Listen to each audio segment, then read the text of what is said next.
11 கோடி ரூபாய் வரி பாக்கியை செலுத்த இந்திய கம்யூனிஸ்ட் கட்சிக்கு வருமான வரித்துறை நோட்டீஸ் அனுப்பியிருக்கிறது. அண்மை செய்தியாக பார்க்கிறோம். கூடுதல் விவரங்களோடு செய்தியாளர் சுசித்ரா இணைகிறார். சுசித்ரா, விவரங்கள்.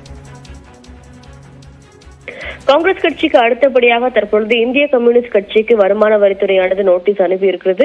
மிக முக்கியமாக பழைய பான் கார்டை பயன்படுத்தியதன் காரணமாக நிலுவையில் உள்ள தொகையை செலுத்த கோரி தற்பொழுது 11 கோடி ரூபாய்க்கான ஒரு தொகையை செலுத்துவதற்கு உத்தரவிட்டு தற்போது வருமான வரித்துறையின் சார்பாக இந்திய கம்யூனிஸ்ட் கட்சிக்கு இந்த ஒரு நோட்டீஸ் ஆனது அதிகாரப்பூர்வமாக அனுப்பப்பட்டுள்ளது. இன்று பிற்பகல் அந்த வருமான வரித்துறை நோட்டீஸ் என்பது இந்திய கம்யூனிஸ்ட் கட்சியினுடைய தலைமையகத்திற்கு கிடைக்கப்பட்டுள்ளது எனவும் அது தொடர்பான நடவடிக்கைகள் எடுப்பதற்கு தற்போது சட்ட ரீதியான ஆலோசனையில் இந்திய கம்யூனிஸ்ட் கட்சியினுடைய தலைவர்கள், மூத்த தலைவர்கள் ஆலோசனையில் ஈடுபட்டு வருகிறார்கள். மிக முக்கியமாக காங்கிரசிற்கு ஏற்கனவே சுமார் 1723 கோடி ரூபாய்க்கான வருமான வரித்துறை வருமான வரியினுடைய பெனால்டியை பதிவு செய்ய வேண்டும் என்ற ஒரு உத்தரவுடன் ஏற்கனவே பல்வேறு நோட்டீஸ்கள் காங்கிரசுக்கு அனுப்பியிருந்த நிலையில் தற்போது இந்திய கம்யூனிஸ்ட் கட்சிக்கும் அனுப்பப்பட்டுள்ளது குறிப்பிடத்தக்கது. இதேபோல் திரிணாமுல் காங்கிரஸ் கட்சியை சார்ந்த மாநிலங்களவை உறுப்பினரான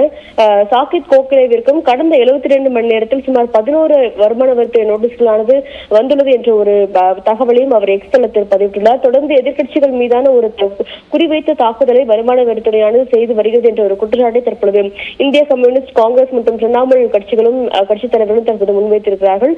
இந்த விவகாரத்தில் சட்ட ரீதியிலான நடவடிக்கைகள் என்ன எடுக்க வேண்டுமோ இந்தியா கூட்டணி கட்சிகள் அனைத்துமே சட்ட ரீதியிலாக இதை எதிர்கொள்ளும் என்ற ஒரு தகவலையும் தற்போது அனைத்து தலைவர்களும் தெரிவித்திருக்கிறார்கள்.